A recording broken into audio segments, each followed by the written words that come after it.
आप सवाल करिए कि सब चीज़ ठीक है, लेकिन स्पीकर कल्चर क्यों नहीं बंद होना चाहिए? सारे जगहों से बंद करो, मंदिर से भी, मस्जिद से भी, विवाह से भी, श्राद्ध से भी। भाई सोचने वाली बात है कि कहीं धर्म की किताबों में तो ये नहीं लिखा गया है कि आप स्पीकर से ही गाओ, और अगर स्पीकर से गाया भी जाएगा तो हर बार भगवान जी, तो जो गायक गा रहा है, कुमार सानू गा रहा है, सोनू निगम गा रहा है, अनुराधा पौडवाल गा रही हैं, तो उन्हीं का आवाज़ सुनेंगे। तो वो बम्बई में फ्लैट पे फ्लैट बनाएंगे, वो नया इंडस्ट्री में इन्वेस्ट करेंगे, उनका जीवन सिक्योर होगा, उनके बाल बच्चे राज करेंगे, उनका जीवन सुखमय चलेगा। लेकिन हमारा आपका क्या? चलो हम कोशिश ही करें, जैसा भी हमें गला मिला है, ईश्वर ने दिया है, नेचर ने दिया है, उन्हीं गले से कोशिश करें। उसमें एक आनंद है कि नहीं? अपना उद्गार भी हम बता रहे हैं, भक्ति भाव से भी हम गा रहे हैं, तो एक अच्छा एक्सरसाइज हो सकता है हमारे तंत्रों में, हमारे नसों में वाइब्रेशन होगा, उससे असर पड़ेगा, है कि नहीं? हमें संतुष्टि मिलेगी।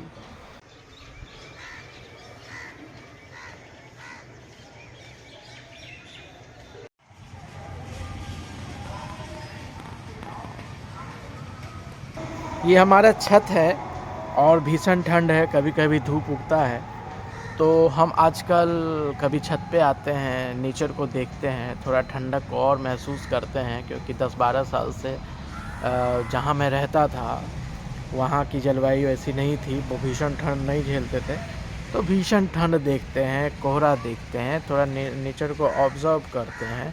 हमारी वाइफ ने जो पौधे टीन में लगाए हैं ऊपर छत पे, खाली समय में हम उस पे पानी डालते हैं।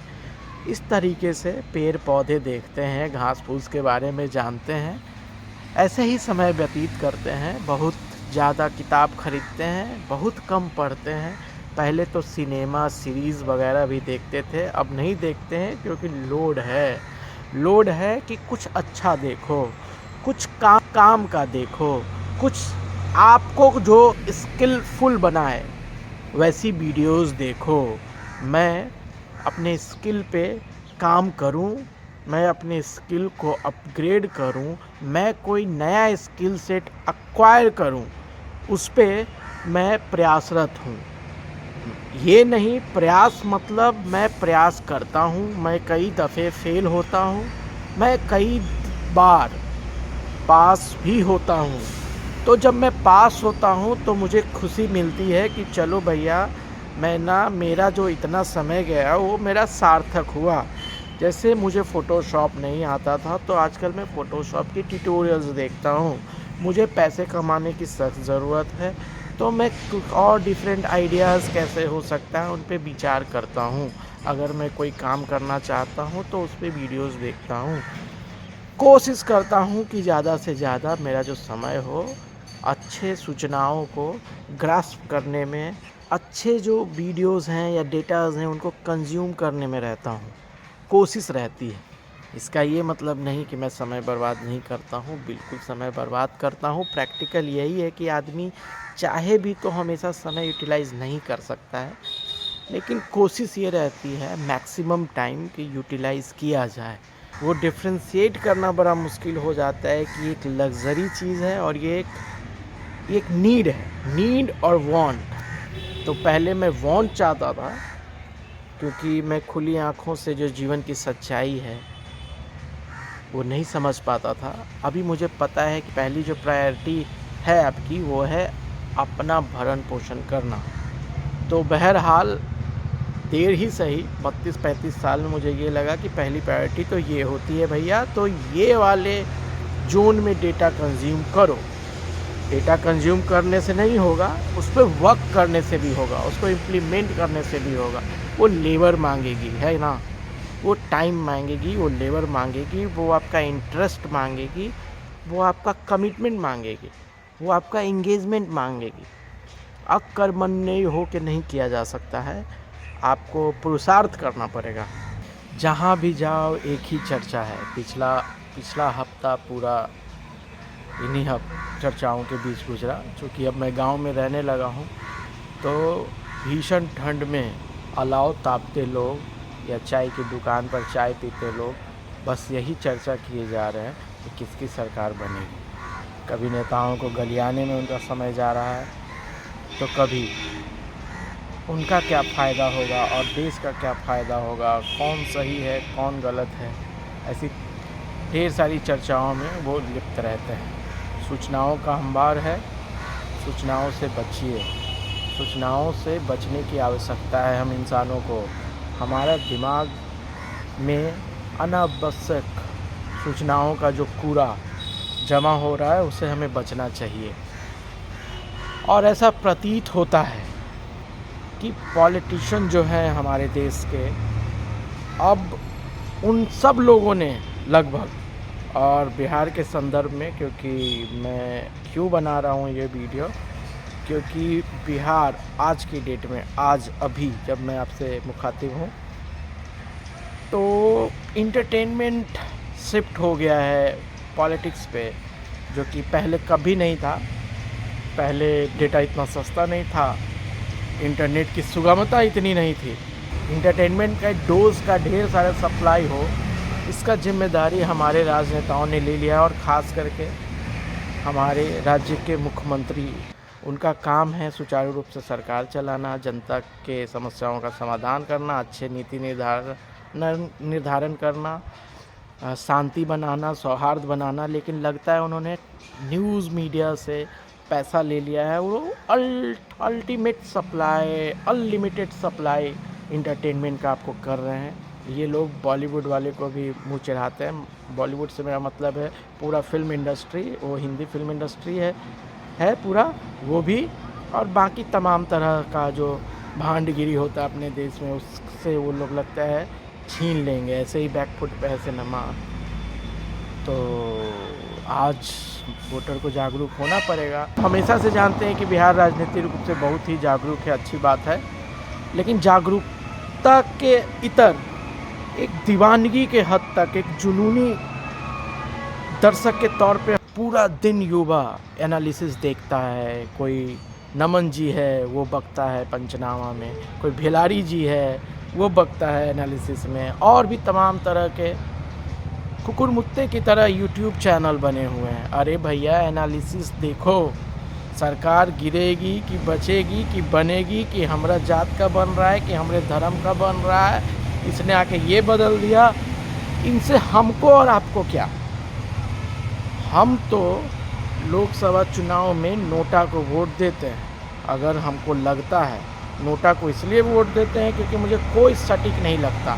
अगर मुझे सटीक लगता है तो मैं उसको वोट दूंगा, लेकिन अपने विवेक से, अपने बुद्धि से, अपने एनालिसिस से दूंगा, ना कि भिलारी जी ने क्या कहा, नमन जी ने क्या कहा और ज्ञानेश्वर जी ने क्या कहा। इन लोग को तो अपनी दुकान चलानी है, बिल्कुल जैसे नेताओं को अपनी दुकान चलानी। लोकतंत्र में अगर भेड़चाल है और जनता ही ऐसी हैं जिनको बाकी मुद्दों से कोई सरोकार नहीं है, उनको ठगा जा सकता है, उनको छला जा सकता है, उनकी वैचारिक समृद्धि उतनी नहीं हुई कि वो अपना सही और गलत फैसला ले पाएँ। अपनी जो संविधान ने उन्हें जो एक वोट की ताकत दी, उनको समझ पाएँ ठीक से, ऐसी समझ पैदा नहीं हुई। तो कभी कभी लगता है क्या लोकतंत्र होना वरदान है या श्राप है। और एक छवि की भी बात होती है कि छवि बहुत तरह से बर्बाद होती है। अपनी स्थिति तो है ही, अपनी स्थिति भी है, अपनी पर्सनल लिमिटेशन है, उसको हम फुलफ़िल नहीं करते हैं, अपने स्किल को डेवलप नहीं करते हैं, और हम इन सस्ते संसाधनों में, जो इंटरटेनमेंट का सस्ता माध्यम है, उसमें हम चले जाते हैं, लगे रहते हैं, तो हमारा समय व्यतीत होता है।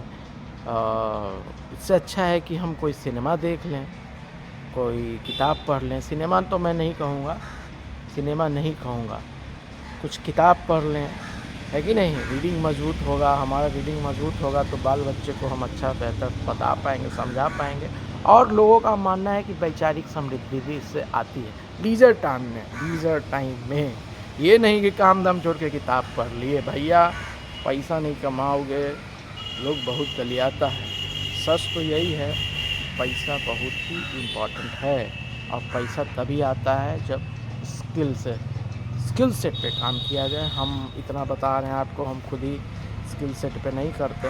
हास्य रस होना चाहिए व्यंग्यात्मक ढंग से, ऐसा नहीं कि आज का व्यंग समाज भी आज व्यंग बचा ही नहीं है। ये तो सबसे बड़ी व्यंग तो यही है कि मैं यूट्यूब पे वीडियो बना रहा हूँ, ये कोई व्यंग से कम है क्या कि आज का युवा यूट्यूब पे वीडियो बना रहा है। तो उस व्यंग में मैं भी शामिल हूँ, वो हंसी का पात्र मैं भी हूँ और मैं ऐसा मानता हूँ, इसमें मुझे गुरेज नहीं है। अब 90% जिधर जा रहे हैं हम भी उधर चलें, है कि नहीं। लेकिन ये जैसे सबकी अपनी भावनाएं हैं, सबका अपना सोच है, सबकी अपनी राय है, तो मैं अपनी राय व्यक्त कर रहा हूँ। आप इत्तेफाक रखें ना रखें, हर कोई बोलता है। देश का शीर्ष पे बैठा हुआ आदमी देश को जो चला रहा है वो बोलने में लीन है, तो हम काहे पीछे रहें भैया, हम भी बोलें ना। हमें बदलाव करनी है या हम बदलाव करना चाहते हैं, बिल्कुल नहीं। हम बस मज़े लेना चाहते हैं, खुद का तो ले ही रहे जीवन का मज़ा, जीवन हमारा ले रहा है मज़ा और हम ले रहे हैं नेताओं का मज़ा, है कि नहीं। तो फ़न करते रहिए, चारवाक सिद्धांत है कि भाई फ़न करते रहिए, खुश रहिए। ऐसा ही फील हुआ कि चलो किया जाए। शरद जोशी हो कि मनोहर श्याम जोशी हो कि हरिशंकर परसाई जी हो, व्यंग में रुचि है, अच्छी व्यंग में, ना कि कोई गिर गया केले के छिलके पे स्लैपस्टिक कॉमेडी, सिचुएशनल कॉमेडी, उनमें मेरा विश्वास नहीं है। व्यंग थोड़ा ज़्यादा स्मार्ट चीज़ है, थोड़ा ज़्यादा इंटेलेक्ट है, थोड़ा उसमें इंटेलेक्ट का पुट है उसमें। तो रहिए जागरूक, पढ़ते रहिए। परसाई जी, शरद जोशी का नाम लोग भूल रहे हैं, लेकिन एक पढ़ाई एक परंपरा भी है। उस परंपरा को जानिएगा, परंपरा को समझिएगा, परंपरा को जिएगा, तो जीवन कहीं ना कहीं आसान होगा, समझे। क्योंकि अधिकतर टाइम हम खुद के साथ रहते हैं, हमारे साथ जो माथा है उसके साथ ही तो हम पूरा टाइम रहते हैं। तो ये सही हो, है ना।